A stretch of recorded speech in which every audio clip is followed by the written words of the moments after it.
Sir, how are you? Today we're going to be doing flight scenario video 5. For this video, I decided to use the Grumman Cougar GA7 because I'm going to be using that airplane in my multi-engine flight training here coming next semester. So I thought for this scenario, it'd be a good idea to familiarize myself with the POH and all the fun stuff that goes on with the Grumman Cougar GA7. So our scenario this week is we're taking a trip in the Flying Club's new twin-engine airplane to a wilderness area that has rolling hills, and it's in a neighboring state. It's summertime. We're going to be experiencing various field elevations, and I have little twin time. In reality, I have none. I had none in this twin. So it's going to be a pretty fun exercise. For this exercise, I did a flight from Hagerstown, Maryland, down to Hot Springs, Virginia, right on the Virginia-West Virginia border. It's a pretty neat little airport with a high field elevation. So talking about Hagerstown, it's got a field elevation of 703 feet MSL. Its longest runway is 7,000 by 150 feet. It's a real big runway. It's a airport where if we had some kind of engine malfunction or engine failure, we would definitely have time to, rotate, climb up 100 feet, pull the power back, and land back on the runway and probably take off again. That might be a little bit exaggerated, but you get the point. And then runway 220 is a little bit shorter. It's about 3,165 feet. Still plenty long to take off, but maybe have a little bit of trouble rotating and then stopping on one engine. And then the airport that I'm flying to, Hot Springs or Ingalls Field, has a field elevation of 3,793 feet. So it's a vast difference, and the runway is 5,600 feet or 5,600 feet by 100 feet wide. So it's still not a short runway, but up at altitude there, you're going to have things to consider, density altitudes and, takeoff distances and things like that, which we're about to see in just a second. So let's talk about some of the risks with this flight. First, we're going to have weather. I don't know if you recall, but a couple slides back, for this flight today, we have weather that's coming in from the northwest. It's actually making its way down, so it's something that I decided we'd throw in there. Just in case we did have an engine failure, weather is something we have to consider because our next nearest airport's in front of us off to the west, maybe southwest a little bit, and that could be a problem for us. So it's just something to consider. Altitude, being that we're flying into an airport at 3,700 feet. Terrain, we talked about those rolling hills. I've been to Hot Springs or Ingalls Field a few times, and I can tell you there is rolling hills there. The airport is actually situated on top of the mountain, which is pretty interesting, makes it fun to fly into. PAVE, specifically the A. This is an aircraft that I haven't flown yet, and that in our scenario says we haven't flown yet.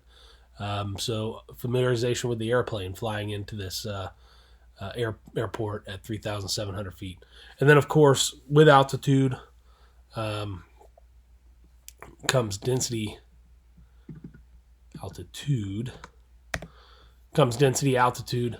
and that could be a problem for us also. And we're going to see just in a second how that density altitude affects one engine in operative operations. So I use two performance charts here for single engine performance. This is out of the POH, which I found online. And if we take a closer look at them, we can see the first one is the climb on one engine in operative. So first off, the associated conditions with this is important to note. It's powerful, 2,700 RPMs, 0 degrees of flaps, landing gear up. An operative propeller is feathered. Cowl flops are closed on the inoperative engine. Mixture is set for best power, and wings banked 5 degrees towards the operative engine. As you can see, there's different weights in the middle there. Those weights are just common weights, and then the climb speed and knots indicated airspeed. So at 3,800 pounds, you're climbing 85 knots, which is significantly higher than 3,200 pounds, which is telling you 78, which again is higher than 2,800 pounds, which is 73. So if you take a look at the example, it gives you kind of an estimate on pressure, altitude, outside air temperature, weight. It gives you a rate of climb of 165 feet per second there. So you zoom in and we take a look at our chart here. We see At a pressure altitude, I just use 4,000 feet as a round number, so a little bit higher than what we're actually expected, only about 200 and some feet. And you come over, I used a temperature of about 85 degrees or about 28 degrees Celsius. And when you come over to the next chart, you see that the positive rate of climb for 50 feet positive rate of climb is 3,700 pounds. Any more than that, you're climbing less than 50 feet per minute, which is a very small climb, but it is a positive rate of climb nonetheless. So it's showing about 20 to 30 feet at max gross weight with one engine inoperative, as long as you're following those conditions, which is honestly for our field not terrible, because like I said, our field is situated on top of a mountain. When you fly off of either end of the runway, you do have some terrain, descending terrain below you. There's not a whole lot of rising terrain around you. So you could possibly navigate out of that airport pretty safely with just one engine. But still, it's something to consider highly. When we come down to our next tab here, we'll see that our one engine inoperative service ceiling. So this changes the game a little bit for us. So I use that same 85 or 28 degrees Celsius, and I drew a line straight up from the bottom of the chart. And you see that the associative conditions for this are one engine inoperative, and you're in that climb configuration. And then the note is, so this is telling you your service ceiling. So one engine inoperative service ceiling is the maximum altitude where the airplane has the capability of climbing 50 feet per minute with inoperative propeller feathered. So it's very important, feather the engine. We've been learning that pretty routinely every week throughout this term. So I drew 3 lines on this one. The first one at the bottom here is 3,800 pounds, and you're climbing at 85 knots indicated airspeed like we saw in that last slide.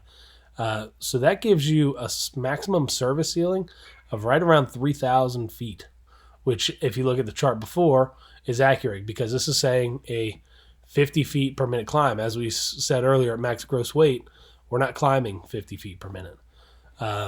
So as you go down a little bit, you see that the max service ceiling for 3,600 pounds is pretty significantly better. It's about 5,000 feet. So, you're looking a little bit better if you save 200 pounds.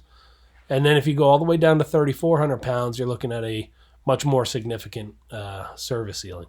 So you're looking almost 7,500 pounds, or 7,500 feet rather, which is significantly better, especially because we're flying in mountainous terrain. So these are things that we need to certainly be aware of. If we look back at this chart and maybe do a little bit of a different calculation, you can see that saving weight on this chart on the right over here is actually going to help us benefit us greatly when it comes to that climb. If we're all the way down at, let's say 3,200 pounds, and we draw that line straight up, we're going to see that we have a climb of 300 feet per minute. That's relatively good. So it's definitely important that we do those weight and balance calculations. Maybe take just a little bit more fuel than necessary for minimums. Maybe we take an hour or an hour and a half of fuel, as opposed to just filling up the tanks arbitrarily just to know we have enough without doing much calculation, which I know we don't do, but maybe we do a little bit more, take a little more effort to do a weight and balance, see where we can save weight. It's easiest to save weight and fuel, and just make sure you still carry a minimum fuel amount, not necessarily the minimums per the FAA, but maybe your own personal minimums. And for me, an hour of fuel is pretty good. So let's talk about decision making. Recognize the performance characteristics for flying with one engine inoperative for the airplane you were flying. So that's what we just did. We took a look at that for the airports that we're flying into. Plan an out, as I like to call it, so an alternative in case you have an engine failure. Right, it's pretty simple. If you're flying out of that high mountainous airport and you have an engine failure, it's good to be able to climb 50 feet per minute, but what if we can make that 50 foot per minute climb 100 feet or 200 feet per minute? That could drastically help us in our effort to get back around to the airport and land, or go to our next airport somewhere close and land as well. Plan for fuel and reduce weight. We talked about that. And stay proficient in your one engine inoperative operations. Every one of those charts are assuming that you feather that engine So feathering that engine is obviously very important, and doing the drill that we've been learning we're going to ensure that engine's feathered regardless. That's my presentation. The references I used is the AOPA, 4Flight, and Grumman America, their pilot operating handbook. It was a good assignment this week, and I look forward to next week. Have a good week, Professor.